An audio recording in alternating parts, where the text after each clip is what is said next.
Tamil Bible Study.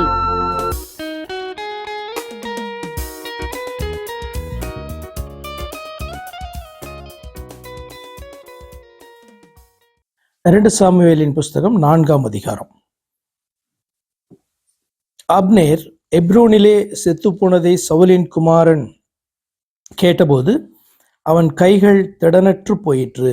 இஸ்ரவேலர் எல்லாரும் கலங்கினார்கள்.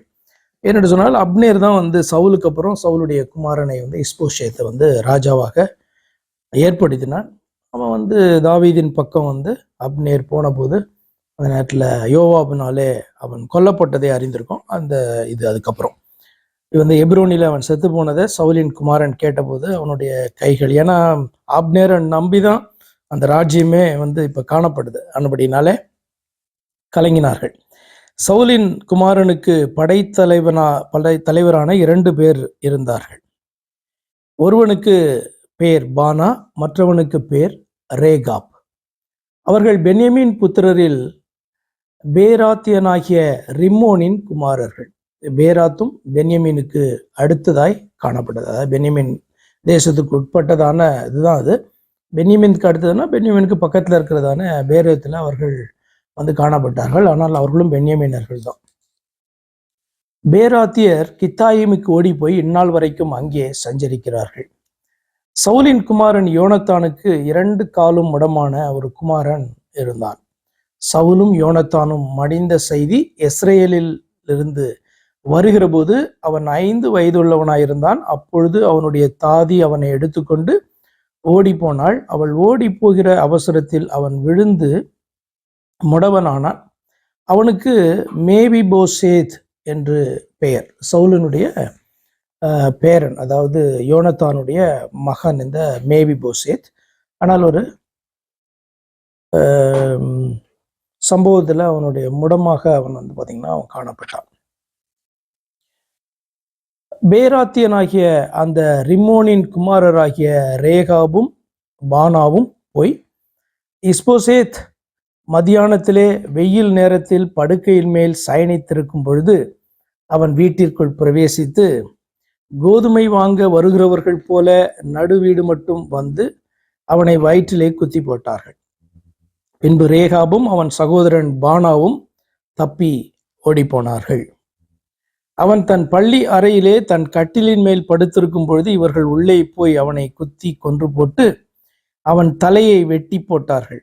பின்பு அவன் தலையை எடுத்துக்கொண்டு முழுவதும் அந்தர வெளி வழியாய் நடந்து எப்ரோனில் இருக்கிற தாவீதினிடத்தில் இஸ்போசேத்தின் தலையை கொண்டு வந்து ராஜாவை நோக்கி, இதோ உம்முடைய பிராணனை வாங்க தேடின உம்முடைய சத்ருவாய் இருந்த சவுலின் குமாரனாகிய இஸ்போசேத்தின் தலை இன்றைய தினம் கர்த்தர் ராஜாவாகிய எங்கள் ஆண்டவனுக்காக சவுலின் கையிலும் அவன் குடும்பத்தாரின் கையிலும் பழி வாங்கினார் என்றார்கள். இதற்கு முன்பாகவே இப்படி ஒரு சம்பவம் நடந்ததை நம்ம பார்க்குறோம்ல. சவுலை கொன்றதை பார்த்தீங்கன்னா பெரிய விஷயமா தாவீதிட்ட சொன்னபோது தாவீது எப்படி நடந்துக்கிட்டான் அப்படின்றத பார்த்தோம் நம்ம. இப்போ அதே மாதிரி இன்னொரு காரியம் நடக்குது. என்ன அப்படின்னு சொன்னால், சவுலின் குமாரனாகிய அடுத்த ராஜாவாய் காணப்பட்டதான இஸ்போசேத்தை அவனுடைய படை தளபதிகள் 2 பேரு கொன்று தலையை தாவீதிட்ட கொண்டு வராங்க. தாவீதை குறித்து உங்களுக்கு தெரியல. தாவீது எப்படி பிஹேவ் பண்ணுவான் அப்படின்றது ராஜாவுடைய அந்த ஆக்சுவலாக அவனுடைய கேரக்டரே பார்த்தீங்கன்னா புரிஞ்சிக்காத ஜனங்களாய் காணப்படுறாங்க இவங்க. என்ன ஆனாலும் தாவீது பேரோத்தியனான ரிம்மோனின் குமாரராகிய ரேகாபுக்கும் அவன் சகோதரன் பானாவுக்கும் பிரதியுத்தரமாக, என் ஆத்துமாவை எல்லா இக்கட்டுக்கும் நீங்களாக்கி மீட்ட கர்த்தருடைய ஜீவனை கொண்டு நான் சொல்லுகிறதை கேளுங்கள். இதோ ஒருவன் எனக்கு நற்செய்தி கொண்டு வருகிறவன் என்று எண்ணி சவுல் செத்து போனான் என்று எனக்கு அறிவித்து தனக்கு வெகுமானம் கிடைக்கும் என்று நினைத்தபோது அவனை நான் பிடித்து சிக்லாவிலே கொன்று போட்டேனே. தமது வீட்டிற்குள் தமது படுக்கையின் மேல் படுத்திருந்த நீதிமானை கொலை செய்த பொல்லாத மனுஷருக்கு எவ்வளவு அதிகமாய் ஆக்கினை செய்ய வேண்டும்.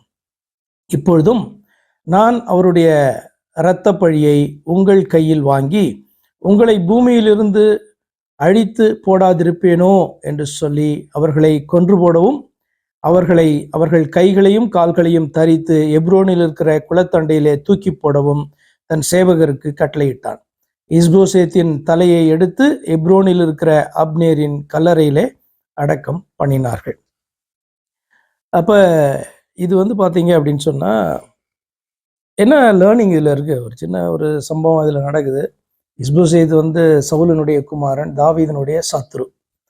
ஏன்னா ஒரு 7.5 வருஷமா பார்த்தீங்கன்னா தாவீதுக்கு விரோதமாக சவுல் மரித்த பின்பு இவன் பார்த்தீங்கன்னா காணப்படுறான். தாவீதை ஒன்லி யூதா கோத்திரத்தார் மாத்திரம் ஏற்றுக்கொண்டு அவனை தங்கள் மேல ராஜாவாக அபிஷேகம் பண்ணி வைத்தார்கள் என்று சொல்லி பார்க்குறோம். இப்போ அந்த பக்கம் சத்ரு இஸ்போசேத். இப்போ சத்ருவை பார்த்தீங்கன்னா அவன் கூட இருக்கிறவங்களே எழும்பி என்ன பண்ணுறாங்க, கொன்று போடுறாங்க. தாவீதிட்ட சொல்கிறாங்க. ஆனால் தாவீது பேசுகிறதான இந்த வார்த்தைகளை நம்ம கேட்கிறோம். ஒரு நியாய தீர்ப்பு அவர்களுக்கு அவன் கொடுக்கறத பார்க்குறோம். என்ன லேர்னிங் இருக்கு?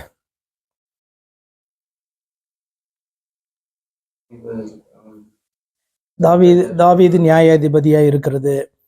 அடுத்து பார்த்தீங்கன்னா தாவீது இந்த பழி வாங்குதலை முழுவதுமாக கர்த்தருக்கு விட்டு விடுறதை நம்ம பார்க்குறோம்ல. சவுல் ஜீவனோடு கூட இருக்கும் போதுல இருந்தே இந்த பழி வாங்குதல் கர்த்தருக்குரியது தானே. அவன் எனக்கு விரோதமாக செய்கிறான் அப்படின்னு சொன்னால் அவன் கர்த்தருடைய வார்த்தைக்கு விரோதமாய் கர்த்தர் அபிஷேகம் பண்ணினதான இஸ்ரவேலின் ராஜா உண்மையில யாருன்னா தாவீது. அப்போ அப்படி இருக்கும்போது விரோதமாக செயல்படும் போது கர்த்தருக்கு விரோதமாக செயல்படுறான், கர்த்தர் பார்த்துக்கிட்டோம் அப்படின்னு சொல்லிட்டு பழி வாங்குதல் கர்த்தருக்குரியது என்கிறதான அந்த வார்த்தையை நம்ம படிக்கிறோம்.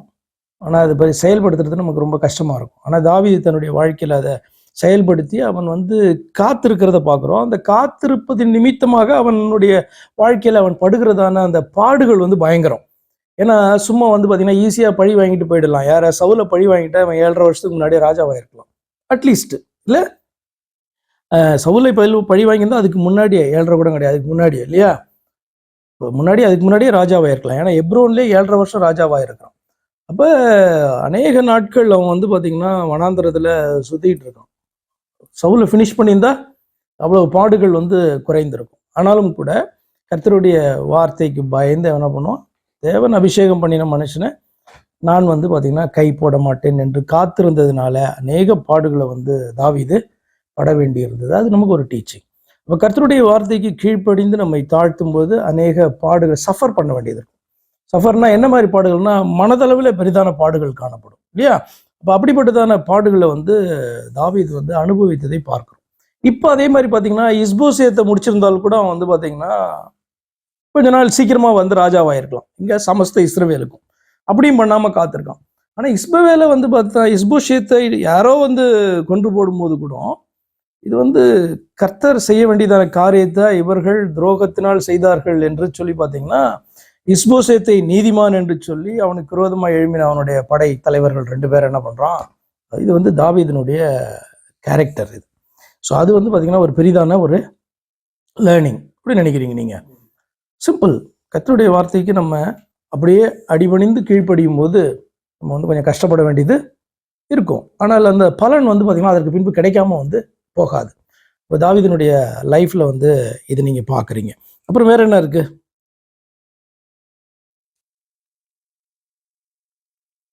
வேற ஏதாவது?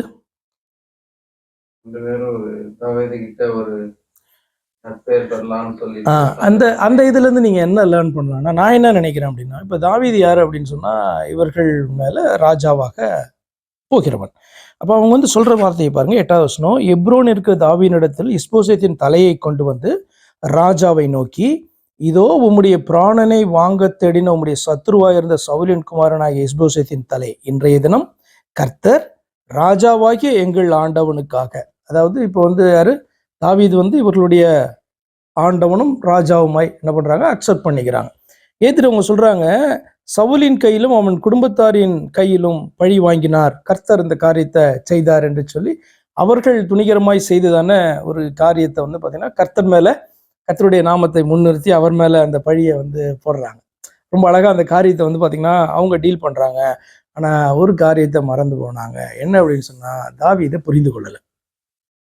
இதுல இருந்து நமக்கு என்ன லேர்னிங் அப்படின்னு சொன்னா, நம்முடைய ராஜா ஆண்டவர் அப்படின்னு சொல்லும்போது நம்மை நடத்துகிறவர் இல்லையா, நம்மை நடத்துகிறவர் யாரா வேணா இருக்கலாம். இப்போ நம்ம குடும்பத்துல அப்படின்னு சொன்னா அப்பாவை குறிக்குது. சபையிலனா போதகரை குறிக்குது. நீங்க வேலைக்கு போனீங்கன்னா உங்களுடைய மேனேஜரை குறிக்குது. இந்த தேசத்துக்குள்ள வாழறோம்னா இந்த ராஜாவை குறிக்குது இல்லையா? அதே மாதிரி நமக்கு எல்லாருக்கும் வந்து பாத்தீங்கன்னா தேவன் வந்து ஆண்டவரும் ராஜாவுமா இருக்கிறார். இப்போ நம்முடைய தேவனை குறித்ததான சரியான அறிவு நமக்கு இல்லை அப்படின்னு சொன்னா நாம் அவரை அப்ரோச் பண்ற விதமே ரொம்ப வித்தியாசமா இருக்கும். இப்போ இந்த இடத்துல வந்து பாத்தீங்கன்னா, ஏன்னா சவுல் என்கிறதான ஒரு பொல்லாத ராஜாவுக்கு கீழே வாழ்ந்தவர்கள் இவர்கள் இல்ல, அவனுக்கு கீழே காணப்பட்டவர்கள், அவனுடைய ஊழியக்காரர்கள். அவன் வந்து பாத்தீங்கன்னா துரோகம் செய்யறதும் சொன்ன வார்த்தைகளை மீறுகிறதும், தாவீதுக்கு ஒரு வாக்கை கொடுக்குறான் ஆனால் அதை மீறுகிறான். அப்படிப்பட்ட ஒரு ராஜா கீழே செயல்பட்டவங்க. ஆனா தாவீது வந்து அப்படி கிடையாது. தாவீது வந்து பாத்தீங்கன்னா சவுலுக்கு ஜஸ்ட் ஆப்போசிட். எந்த அளவுக்கு அவன் நியாயத்தை அவன் பார்க்கிறான் அப்படின்றது உங்களுக்கு ஆச்சரியமா இருக்கும் இல்லையா? அப்ப இந்த ராஜாவை வந்து பாத்தீங்கன்னா இன்னும் அவர்கள் புரிந்து கொள்ளல.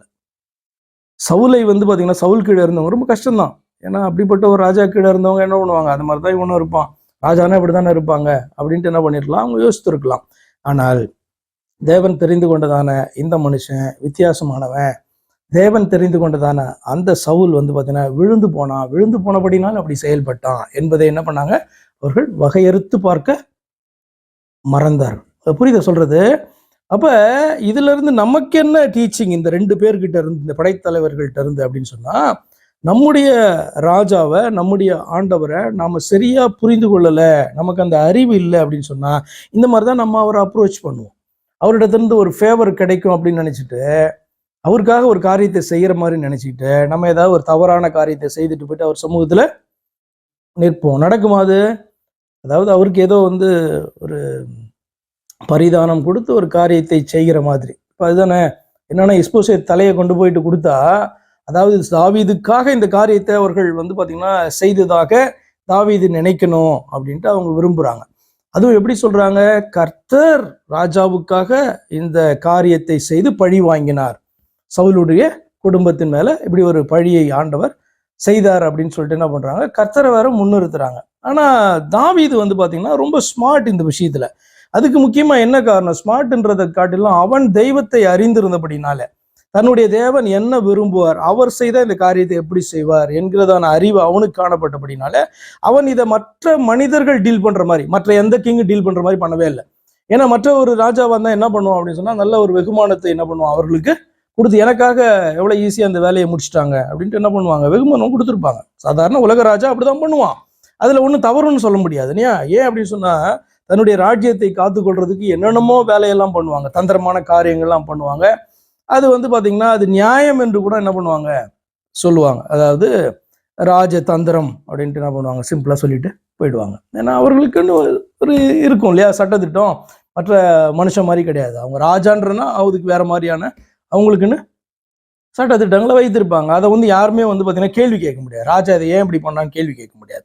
அப்படி இருக்கும்போது வந்து பாத்தீங்கன்னா தாவீது வந்து ரொம்ப வித்தியாசமா இந்த காரியத்துல செயல்படுறான். எப்படிதான் அவன் செயல்படுறான்னா, என் கர்த்தருக்கு இது பிரியமா, என் கர்த்தரா இருந்தா, என் கர்த்தர் இந்த சீட்ல உட்கார்ந்தா அவர் என்ன பண்ணுவார், இந்த சிங்காசனத்துல கர்த்தர் இருந்தா, ராஜாவா இருந்தா என்ன பண்ணுவார் அப்படின்னு பாத்தீங்கன்னா அந்த மாதிரி அவன் டீல் பண்றான்.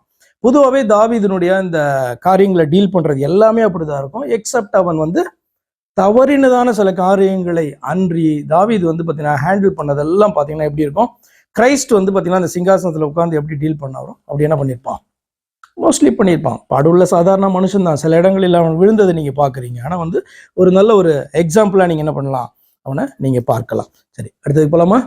கேள்வி இருக்கா?